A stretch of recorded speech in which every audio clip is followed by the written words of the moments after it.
Alright, this one's called Returnees Association Head Wants Government to Do More. Percivale Latouch, head of the Jamaica Association for the Resettlement of Returning Residents, says he's not impressed with the Ministry of Foreign Affairs and Trade's MFAFT's latest initiative to protect returning residents. Returning Residents Task Force was established by the ministry, and it has recently put in motion strategies to support individuals in their transition home. Schools engagement on the priority areas identified by return residents, such as enhanced service delivery, involvement in community and national development, creation of safe and cohesive communities. The two, however, has rubbished their efforts, stating that it would not be effective in fighting crimes against returnees. "Quote unquote, all needs proper policing and honesty. People will be alright. Police officers need to be paid properly so they can go there and do their jobs." I agree with that. Government needs to make sure they don't leave any loopholes out there so criminals can spend people's lives, Latouch said. Head by State Minister Senator Pernell Charles Jr., the task force is a collaborative effort of stakeholders including MFAFT representatives, the Returning Residents Associations, the Ministry of National Security, Jamaica Constabulary Force, and the Jamaica Custom Agency, in effort to immediately increase awareness. A Returning Resident Safety Security Handbook was created by Jeff, which is available for download on MFAFT's website and other online platforms. All right, there's some inking issue with this article because some of the words aren't apparent on the paper, but I digress. So overall, this basically due to a lot of these gruesome killings of a lot of these returning residents.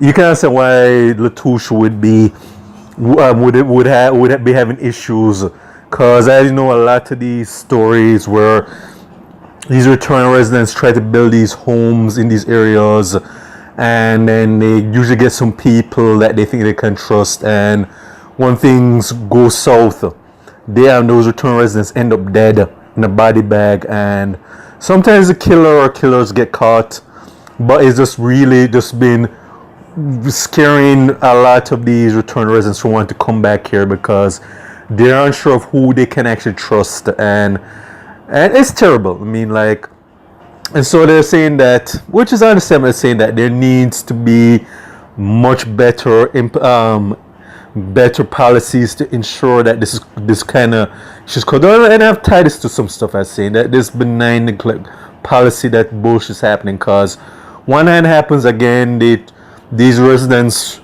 obviously don't vet some of these people that they get in contact with when they try to like return there, and so these people have to be some very dangerous, bad-minded individuals and extortionists who are just looking at these residents as a prey that they can make get profit from, or whatever. So and there's also, and the thing is, what obviously needs to happen, which is probably what is internet, is that there needs to be harsher penalties for these criminals, because what has happened is, again, it goes back to Jamaica's benign neglect policy that's been started to state, that's been going on for decades, that when that you have a conditioned environment where people who were not raised or to have strong moral values or moral accountability, and as well as the economic situation where they have nothing to lose, that they feel that, okay, we don't, only thing that matters to them is what they can get.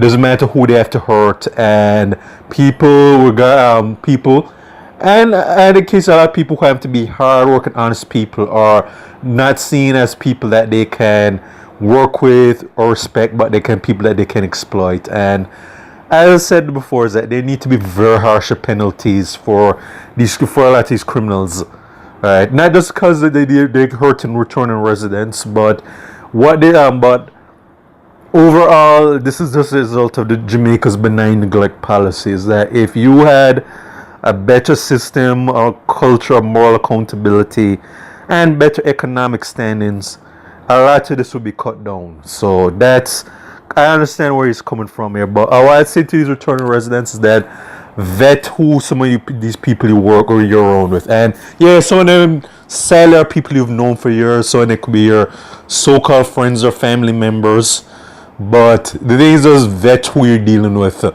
right, when you come home. And also, yeah, there needs to be stronger security measures for these residents, provided that they're on the street and narrow, right? That there more could be done. I do agree with that. And whatever. And but like I said, the best thing to do, I can say, is that with these return what's been happening, I agree with what Percivale Latouch is saying. All right, but what I'd suggest to these return residents, if you had the funds, try and get some security and so on, or better, and make sure that those security can be trusted as well, though, because like I said, like, just realize the situation you're going to get in here, because you're going to have a lot of dangerous people that are going to be targeting you, and you need the best way to prevent that, deal with that, is make sure that you're locked and loaded.